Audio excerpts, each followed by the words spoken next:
हमारे हुक्मरानों में बिल्कुल खौफ खुदा नहीं है। जिन्होंने हमें दीन सिखाना है उन्हीं को उठा रहे हैं, उनके साथ जुल्म सितम कर रहे हैं, कोई पूछने वाला नहीं है। इतनी बेरहम हुकूमत है। बाहर वाले बैरून मुल्क में तो जो हमने एक्शन लेना है हमारी हुकूमत ने, वो तो एक अलहदा चीज़ है। लेकिन जो पाकिस्तान के अंदर रह के भी जुल्म सितम ख़त्म नहीं कर सकते, तो फिर कौन पूछेगा, कौन इस पे एक्शन लेगा, कौन ये जुल्म सितम रोकेगा। और अस्सलाम वालेकुम रहमतुल्लाहि व बरकातहू। वालेकुम अस्सलाम। भाई साहब आप कैसे हैं? अल्लाह का शुक्र है जी, मैं बिल्कुल ठीक हूँ। आप कैसी हो? अल्हम्दुलिल्लाह। आप अपना नाम बता दें मेरा नाम गुलाम मुस्तफ़ा है और और कहाँ के रहने वाले हैं? मैं जनाब कबूला शरीफ का रहने वाला हूँ। ज़िला मेरा पाकपतन है, तहसील आरिफ वाला है। अच्छा भाई साहब, आपसे एक सवाल पूछना था, लेकिन इसमें जो है ना एहतियात भी करनी पड़ेगी और शरीयत के मुताबिक आपको बताना पड़ेगा। क्या ख्याल है आपका? जी बिल्कुल राइट है। तो सवाल ये है कि आजकल मैंने उस दिन एक वीडियो देखी सोशल मीडिया पर, जबकि एक मुसलमान को कमीज़ निकाली हुई है और मार रहे हैं काफिर, जो कि गाय का गोबर खाने वाले हैं। वो मार रहे हैं, कह रहे हैं कि कहाँ है तेरा खुदा, बुलाओ उसको। तो बहुत सारे और भी जुल्म हो रहे हैं। अगर मैं इधर आपको बयान करने लग जाऊँ तो काफ़ी वक्त गुजर जाएगा। इन लोगों के बारे में आपका क्या कहना है? जी मेरा कहना तो यही है कि जो समझ लें हुक्मरान साहिबान हैं उनको एक्शन लेना चाहिए। आवाम तो सरगर्म है, इस्लाम की खिदमत के लिए हर टाइम पे सरगर्म है। और जिस तरह की मिसाल के तौर पे आप लगा लें, अल्लाह ताला ने आपको बाशऊर बनाया है, इतनी तौफीक दी है, आपको हिम्मत दी है, और हमारी दुआएं भी आपके साथ हैं और हमारी सपोर्ट भी आपके साथ है। तो हुक्मरानों को चाहिए कि इन चीज़ों पे एक्शन लेना चाहिए, क्योंकि मौजूदा वक्त में और मौजूदा सूरत हाल में हम मिडिल क्लास लोग जो हैं, हम इस पे हम आवाज़ बुलंद कर सकते हैं। जिस तरह के अभी मैं यहाँ पे आप मतलब कि बोल रहा हूँ, बात कर रहा हूँ, तो हम लोग आवाज़ उठा सकते हैं। लेकिन आगे जो कार्रवाई है ना, आगे अगला काम जो है वो हुकूमत का है, वो हुक्मरानों का है। हुक्मरानों को भी थोड़ी सी गैरत के नाखुन लेने चाहिए। लेकिन हमारी हुकूमत तो सो रही है। बस ये है कि वो आते हैं, दौरे करते हैं, जनाब अमेरिका जा रहे हैं, चीन जा रहे हैं, रशिया जा रहे हैं, फलानी जगह जा रहे हैं, लेकिन इनको इन चीज़ों पे फुर्सत ही नहीं है। तो ये हमारा मुसलमानों का फोकस होना चाहिए कि आखिर हो क्या रहा है।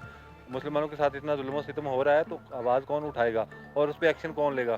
तो हमारा काम था आवाज़ बुलंद करना। और आगे जो सोशल मीडिया के ज़रिए ये मेरा पैगाम वहाँ तक पहुँच रहा है, तो मैं ये कहना चाहता हूँ कि प्लीज़ खुदारा आप थोड़े से गैरत के नाखुन लें और इन एक्शन हो जाएं। तो एक बात और है कि बाहर यानी कि इंडिया में और भी कुछ ऐसे ममालिक हैं कि जहाँ पे मुसलमानों पे जुल्म हो रहा है बेगुनाह। हालांकि हमारी शरीयत इजाज़त नहीं देती कि फलां आप किसी भी मज़हब वाले के साथ ज़्यादती करो। हालांकि काफिर है ना, उसका भी अगर बंदा कर्जा ले तो उसको वापस करने का हक है, ना कि उसके साथ जुल्म करने का, ना कि न देने का, बल्कि उसको देने का हमें शरीयत कहती है कि उसको उसका पूरा हक मिलना चाहिए, जिस तरह आम मुसलमानों के साथ सलूक करना चाहिए। और एक दूसरी बात और भी है, सवाल जहन में उठता है लोगों के कि बाहर तो चलें काफ़िर मुसलमानों के साथ जुल्म कर रहे हैं, लेकिन पाकिस्तान के अंदर रहकर यहाँ से तो जो दीन की जड़ें होती हैं, जो कि अंबिया के वारिस हैं, हदीस में आया है, उलमा को शहीद किया जा रहा है। इस बारे में आपका क्या ख्याल है? जी बिल्कुल, आपने बिल्कुल सही फरमाया कि बाहर वाले बैरून मुल्क में तो जो हमने एक्शन लेना है हमारी हुकूमत ने, वो तो एक अलहदा चीज़ है।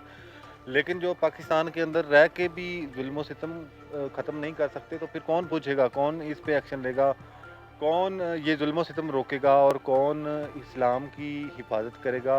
आखिर कौन है वो, कहाँ है वो। तो हम लोग आवाज़ उठाने वाले हैं, हम इंशाल्लाह आवाज़ उठाते रहेंगे। इंशाल्लाह। और हम आपके साथ हैं। लेकिन हम हुकूमती नुमाइंदों को ये पैगाम देना चाहता हूँ मैं कि आप खुदारा आप नींद से बेदार हो जाएं। अभी वक्त बहुत आगे निकल चुका है, तो आप थोड़ा सा अपनी आंखें खोल लें और इस पे इन एक्शन हो जाएं।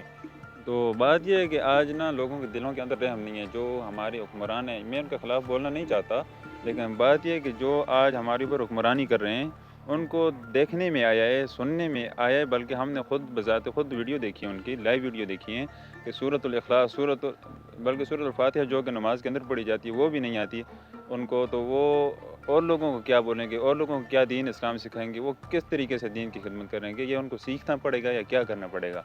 और उलमाए किराम को तो छोड़ते नहीं हैं सियासत करने के लिए, उनके खिलाफ हैं। जी बिल्कुल, हमारे हुक्मरानों में बिल्कुल खौफ खुदा नहीं है। जिन्होंने हमें दीन सिखाना है उन्हीं को उठा रहे हैं, उनके साथ जुल्म सितम कर रहे हैं, कोई पूछने वाला नहीं है। इतनी बेरहम हुकूमत है। तो हम अगर हुकूमत के ख़िलाफ़ कोई भी बयानबाजी करें, तो फिर ये होता है कि हाँ जी फ़लाँ शख्स, फ़लाँ मीडिया से ये ख़बरें आ रही हैं हुकूमत के ख़िलाफ़। تو بات یہ نا ہمیں بولنے کا موقع نہیں دینا چاہیے حکومت کو, خود بخود ایکشن لینا چاہیے, کیونکہ جو بھی خبر چلتی ہے, جو بھی مسئلہ مسائل درپیش ہوتا ہے, تو اس کی خبر میڈیا پہ آپ کو پتہ ہے آلریڈی, میڈیا تو ہر جگہ پہ پہنچ جاتی ہے, کوئی ملک کا کونا کونا جو ہے وہاں تک خبر پہنچتی ہے, تو پھر ان لوگوں تک کیوں نہیں پہنچتی ہے کہ ہو کیا رہا ہے. لہٰذا میری یہی گزارش ہے حکومت سے, اور خاص طور پہ خصوصاً بالخصوص مریم نواز صاحبہ سے. تو آپ تو پنجاب کی بہت بڑی ذمہ دار ہیں, آپ تو بڑی بڑی ماشاءاللہ باتیں بھی کی ہیں اور کام بھی کیے ہیں آپ نے, تو لہٰذا ان چیزوں پہ بھی فوکس کریں جن چیزوں پہ کرنا چاہیے. یہ ضروری نہیں کہ روڈ اور صفائی وغیرہ, یہ ضروری نہیں ہے, ہمارا اسلام ضروری ہے, ہاں پہلے اسلام ضروری ہے پھر اسلام بعد میں ضروری ہے جی. اور جو ہمارے اپنے وہ قاری صاحبان ہیں, اپنے مفتی صاحبان ہیں, ان کی سپورٹ اور ان کی حفاظت بھی حکومت کی ذمہ داری ہے. ان کو یہ ہمارا سرمایہ ہے بہت بڑا, ہمارے علماء کرام جو ہے ہمارا بہت بڑا سرمایہ ہے, تو ان کی سیکیورٹی اور سیفٹی کے لیے بھی انتظام اٹھانا چاہیے. یہ سی ایم پنجاب مریم نواز صاحبہ سے میری گزارش ہے, آپ جو ان ایکشن ہو جائے. ابھی صفائی ستھرائی کا کام پنجاب صاف ستھرا ہو گیا ہے ماشاءاللہ آپ بہت محنت سے اور بہت لگن سے, لہٰذا ابھی اسلام کی طرف راغب ہو جائیں اور اسلام کو پایہ تکمیل تک پہنچائیں. جی تو ناظرین, یہ بھائی صاحب کا کہنے کا مقصد یہ انہوں نے جواب دیا مجھے, جیسا کہ یعنی کہ دنیا کی خدمت تو ہو رہی ہے, روڈ سڑکیں وغیرہ کام ہو رہے ہیں, عوام کی خدمت بھی ہو رہی ہے بعض اوقات, لیکن مین چیز یہ ہے کہ ہمارے لیے پہلے ہمارا اسلام ہے, آخرت ہے, ہمیں آخرت کی تیاری کرنی ہے. تو بھائی صاحب آپ بھی جو ہے نا اس بارے میں آواز اٹھائیں تاکہ ہمارا ملک جو ہے نا پہلے اسلام کے اندر داخل ہو جائے, اوپر عمل کرنے والا بن جائے, بلکہ ساری دنیا. تو اس بارے میں انشاءاللہ اور بھی ویڈیو بنائیں گے. تو آپ بھی کوشش کریں کہ اپنے آپ کو انسان اپنے نفس جو ہے نا اس کو جو ہے نا اس کے اوپر قابو کرنے والا بن جائے. انشاءاللہ ہماری دنیا بھی بنے گی اور آخرت بھی بنے گی. پھر ملیں گے انشاءاللہ کسی نئی ویڈیو میں.